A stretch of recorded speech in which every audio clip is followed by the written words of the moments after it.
যে আমি এমপি হওয়ার পরে এখন পর্যন্ত কিন্তু কারোর সাথে আমার কোনো কথা হয় নাই, আমি ঢাকাতে চলে আসছি, ইভেন আমার ওসি সাহেবদের সাথেও কথা হয় নাই। তারপর শুনলাম সিএনজি চাঁদা নেওয়া বন্ধ হয়ে গেছে। ভিশন এসি নিয়ে এলো মানি ব্যাক গ্যারান্টি অফার। 1 মাস ব্যবহার করে সন্তুষ্ট না হলে সম্পূর্ণ টাকা ফেরত। মেম্বার অফ পার্লামেন্ট হিসাবে প্রথম কাজ কিন্তু আমার, যে ফান্ডটা আমাকে অ্যালোকেট করা হবে সেটি আপনি সুষ্ঠু বন্টন করবেন। এইটা আপনি কয়েকটা জিনিস আপনাকে মেনটেন করতে পারলে আপনি এমপি হিসাবে সফল হবেন বলে আমি মনে করি। একটা হচ্ছে গিয়ে আপনি ফান্ডের কোথাও হাত দিবেন না নিজে। সেকেন্ড হচ্ছে গিয়ে আপনাকে বিভিন্নভাবে যারা ঘিরে রাখে, আপনার লোক বলে যারা বিবেচিত হয়, তারা যেন কোনোভাবে আপনার পাওয়ার অ্যাবিউজ করতে না পারে। আর 3 হচ্ছে গিয়ে ট্রান্সপারেন্সি রাখা। ইন্ডাস্ট্রি বাড়ার সাথে সাথে পরিবেশের জন্য একটা হুমকি হয়ে দাঁড়ায়। তো এইখানে আমার অনেকগুলা কাজ আছে। পরিবেশকে আগে প্রথমে তো আপনি জবাবদিহিতার আওতায় নিয়ে আসতে হবে। আমার আগে যিনি ছিলেন, পরিবেশ নিয়ে উনি কোনোভাবে কাউকে ডেকেছেন অথবা উনি কোনো একটা কাজ করেছেন আমার জানা নাই, হয়তো করতেও পারেন, আমার জানা নাই, বা এরকম কেউ জানে এরকম জানা নাই। আমার একটা বিশ্বাস, যেহেতু আমি এই লন্ডন থেকে বা ইউকে থেকে আমার পড়াশোনা, আমি আমেরিকাতে গিয়ে দেখেছি সব কিছু, আমার একটা বিশ্বাস যে, যেমন আমাদের একটা এখানে একটা কোম্পানি আছে খুব মানে দুর্গন্ধ ছড়ায়, একটা এলাকা আছে, কয়েকবার কমপ্লেন আসছে আমার কাছে, মানে ইন্ডাস্ট্রি আছে। জি, এটা একটা জানি আমি, একটা ইন্ডাস্ট্রি এর মধ্যে বন্ধ করা হয়েছে, এটা আমি কিন্তু এমপি হওয়ার আগেই জেনেছি। কিন্তু তারপরে আমার কাছে খবর আছে যে একটা বন্ধ হয়েছে, আরেকটা বন্ধ হওয়ার জন্য আন্দোলন চলতেছে। তো সুতরাং আমি এমপি হিসাবে কি গ্যারান্টি দিতে পারি?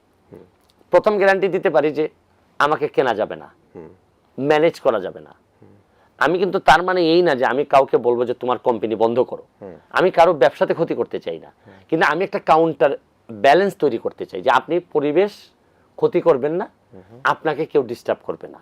আপনি আমার এলাকায় বিজনেস করতেছেন, অবশ্যই আপনাকে সকল ধরনের সুবিধা দেওয়া বা প্রোটেকশন দেওয়া আমার দায়িত্বের মধ্যে পড়ে। আবার আপনি এই সুবিধা নিয়ে আবার আমার এলাকার মানুষকে ক্ষতি করবেন পরিবেশের, এটাও আবার ব্যালেন্স করা আমার এমপি হিসাবে। আপনার ব্যবসা করার সুযোগ থাকবে কিন্তু নৈতিকভাবে যাতে, এবং যতটুকু সম্ভব আপনাকে নিয়ে এসে জবাবদিহিতার আওতায় নিয়ে আসা। যেমন ধরেন গত পরশুদিন আমি একটা খবর পেয়েছি যে আমি এমপি হওয়ার পরে এখন পর্যন্ত কিন্তু কারোর সাথে আমার কোনো কথা হয় নাই, আমি ঢাকাতে চলে আসছি, ইভেন আমার ওসি সাহেবদের সাথেও কথা হয় নাই। তারপর শুনলাম সিএনজি চাঁদা নেওয়া বন্ধ হয়ে গেছে। তা আমি বললাম যে বন্ধ হয়ে গেছে কারণ কি? আমি তো কাউকে কোনো কিছু বলি নাই। যে বলে না, ওরা আলোচনা করে সিদ্ধান্ত নিয়েছে যে ব্যারিস্টারকে ম্যানেজ করা যাবে না, এখন আপাতত এগুলা বন্ধ রাখেন। এটা কে? মানে যারা এইগুলা নিতেন, নাম তো নাই, মানে এদের মধ্যে কারা ছিলেন? মানে যারা ছিলেন, আমাকে একজন বলল যে ভাই এখন তো আর এইসব নেওয়া নেই, একেবারে সব।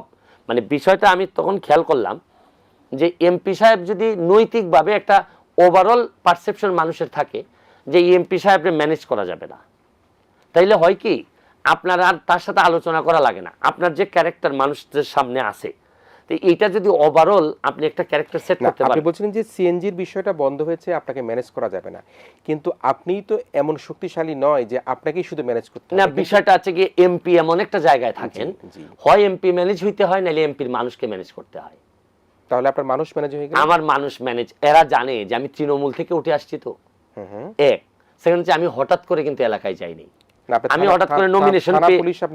আমি বলছি আপনাকে, আমি যদি ভাগবাটোয়ারাতে আমি অথবা আমার লোক যদি অংশগ্রহণ করে তাহলে আর কোনো অসুবিধা থাকে না। আর যদি কোনো কারণে আপনি যদি এমপি সাহেবকে যদি কোনো না কোনো ভাবে যদি ম্যানেজ করতে না পারেন, তাহলে খুব ডিফিকাল্ট হয়ে যায় ইভেন যে কোনো কারোর জন্য। না প্রশাসন, আমি বললাম তো এমপি সাহেব তো প্রশাসনিক একটা জায়গায় থাকেন, উনি উনাকে যদি আপনি ম্যানেজ করতে না পারেন, তাহলে সবাই নরমাল, মানে আপনি যেভাবে চাইবেন আপনাকে হয় আপনাকে ম্যানেজ করতে। ওসি সাহেবরা বা ইউনো সাহেবরা ফোন করেছে না, এখন আমার সাথে আজকে মনে হয় আমার একজন ইউনো, আমার এলাকার ইউনো সাহেবের সাথে কথা হয়। এই প্রথম কথা হইল কিসের পরে, হয়তো আমি আগামী সপ্তাহে আমার মিটিং আছে বৃহস্পতিবারে, আমি বলছি যে আপনাদের সাথে আমি বসতে চাই, যেহেতু আমি নতুন, আপনাদের কাছ থেকে আমার শেখার আছে অনেক কিছু, যে যেহেতু আমরা একসাথে কাজ করব। ওসি সাহেব যোগাযোগ করেন? না, ওসি সাহেবের সাথে কথা হয়েছে আমার। কবে কথা হয়েছে? এই যে মনে হয় গতকালকে মনে হয় কথা হয়েছে। আচ্ছা আচ্ছা। উনি, আমি বলছি যে দেখেন আপনি, মানে আমি যেটা প্রথমেই বলছি যে নির্বাচন সংক্রান্তে আমার পক্ষে থাকুক বিপক্ষে থাকুক, কোনো ধরনের কোনো ঝামেলা যেন না হয়। ভিশন এসি নিয়ে এলো মানি ব্যাক গ্যারান্টি অফার। 1 মাস ব্যবহার করে সন্তুষ্ট না হলে সম্পূর্ণ টাকা ফেরত। আর দুর্নীতির বিরুদ্ধে প্রতিবাদটা আমার চলতে থাকবে। এটা সোশ্যাল মিডিয়ার মাধ্যমেও চলবে, আবার সংসদের ভিতরেও সুযোগ পাইলে এখানেও চলতে থাকবে। মানে দুর্নীতিটা আমার কাছে মনে হয় যে এটা আমি আঞ্চলিকভাবে এমপি নির্বাচিত হলেও আমার দেশের সাথে দুর্নীতির বিরুদ্ধে দাঁড়ানোটা, যে দুইটা সেতুর তারতম্য দেখাইতে গিয়ে আমি কিন্তু বলি নাই যে এই টাকাটা উনি অসৎ উপায়ে নিয়ে গেছেন, আমি এটা বলি নাই। কিন্তু আমি বলছি যে আমি নিজের টাকা দিয়ে করাতে এই ব্রিজটা মাত্র 4 লাখ টাকা দিয়ে করে ফেলছি। আর সরকারের সিস্টেমটাই এত ডিফিকাল্ট, এই সিস্টেমের আন্ডারে একই ব্রিজ একটু আমার থেকে বড়, এটা করতে লেগে গেছে প্রায় 74 লাখ। আমি বলছিলাম যে এরকম একটা ছোট্ট ব্রিজ করতে যদি সরকারের 74 লাখ টাকা চলে যায়, তাহলে একটা এলাকায় ব্রিজ লাগে 100। তা আমি এত টাকা দিয়ে ব্রিজ করবো কিভাবে? বললাম যে দেখেন আমাদের সরকারের সাথে আমাদের সিস্টেমের সাথে ডিফারেন্সটা কোথায়। সিস্টেমটা দেখাইতে গিয়ে ওনার নাম উদ্বোধনে ছিল, এটা আমি দেখিয়েছি, কত টাকা খরচ এটা দেখিয়েছি, লেখা ছিল ওই জায়গায়, আর আমারটাতে কত টাকা লাগছে। এতে রং মেসেজ গিয়েছে কিনা সেটা আপনি চিন্তা করেন না, যেটা আপনি বলছেন যে এখানে বিষয় আছে, রং মেসেজের বিষয় না, বিষয় পাবলিক কিন্তু জানে যে একজন এমপি হওয়া বা একজন মন্ত্রী কিন্তু উনি নিজের টাকা দিয়ে তো করেন না, সরকারের কোন না কোন ডিপার্টমেন্ট, ওইটা ওনার মন্ত্রণালয়েরও ফান্ড না। না, মন্ত্রণালয় লাগবে না। আমি যখন এমপি তখন যা হবে ওই জায়গায় সবকিছু তো ধরে নেওয়া হবে যে এটা সরকারের ফান্ড। সরকারের কোন মন্ত্রণালয় করলো এটা তো আমার দেখার বিষয় না, দেখার বিষয় হচ্ছে সরকারি ফান্ড। তো এটা ধরেন আমি এখন এমপি, আজকে কালকে আমি আমার আগামী বুধবারে আমি 5 লক্ষ টাকার ফুটবল নিয়ে যাচ্ছি আমার এলাকায়, প্রথম যাচ্ছি। তো এখন কিন্তু এই 5 লক্ষ টাকা আমার অ্যাকাউন্ট থেকে দিলেও যেহেতু আমি এমপি, এখন আমার সবকিছু ধরে নেওয়া হবে সরকার। আচ্ছা, আপনি কয়টি ব্রিজ করেছেন? 49টি ব্রিজ। কত খরচ গিয়েছে এতে? এগুলা কোনোটা 1 লাখ, কোনোটা 3 লাখ, কোনোটা 4 লাখ, এরকম। এটা তো ডিপেন্ড করে। আপনি প্রথম দিকে আমি ব্রিজগুলা করছি কাঠের ব্রিজ, পরে দেখলাম যে কাঠের ব্রিজ করে তো মাত্র 1.5 বছর 2 বছর পরে ভেঙে যায়। তখন আস্তে আস্তে আমার কনসেপ্ট ডেভেলপ করতে লাগলো যে না, তাইলে একটা কাজ করি, পিলারগুলো আমি পাকা দেই আর উপরটা কাঠের দেই। তারপর দেখলাম না, পিলার টিকে থাকে কিন্তু কাঠগুলো আবার নষ্ট হয়ে যায় 2-2.5 বছর পরে। তখন চিন্তা করলাম আচ্ছা একটু আরেকটু দেখি যে তেলের যদি উপরটাও পাকা করা যায় কিনা। দেখা যাচ্ছে যে 3 লাখ, 3.5 লাখ, 4 লাখ টাকার ভিতর করা যাচ্ছে। তো এত ব্রিজ কেন লাগলো সেখানে? মানে আপনি তো আমার এলাকার এক একটা এলাকার ক্যারেক্টার ভিন্ন থাকে। জি, আমার এলাকাটা হচ্ছে গিয়ে পাহাড়ি এলাকা। আচ্ছা। আবার পাশে হচ্ছে গিয়ে ইন্ডিয়া। ইন্ডিয়ার ত্রিপুরা কিন্তু অনেক উঁচু। জি। তো পানির সময়ে এত পানির ঢল নামে যে এগুলো একটা ছোট ছোট বড় খালের মতো হয়ে গেছে। তো পানির সময় স্কুলে যেতে পারে না বাচ্চাগুলা। মানে ছোট ছোট শীতের দিনে কিন্তু এগুলো লাগে না খুব বেশি। ছোট ছোট কালভার্ট করেছেন নাকি? কালভার্ট না, ব্রিজই 100 ফুট লম্বা, 80 ফুট লম্বা। আচ্ছা, এগুলা ব্রিজটা হচ্ছে কি না অনেক বড় ব্রিজ, না আবার কালভার্ট।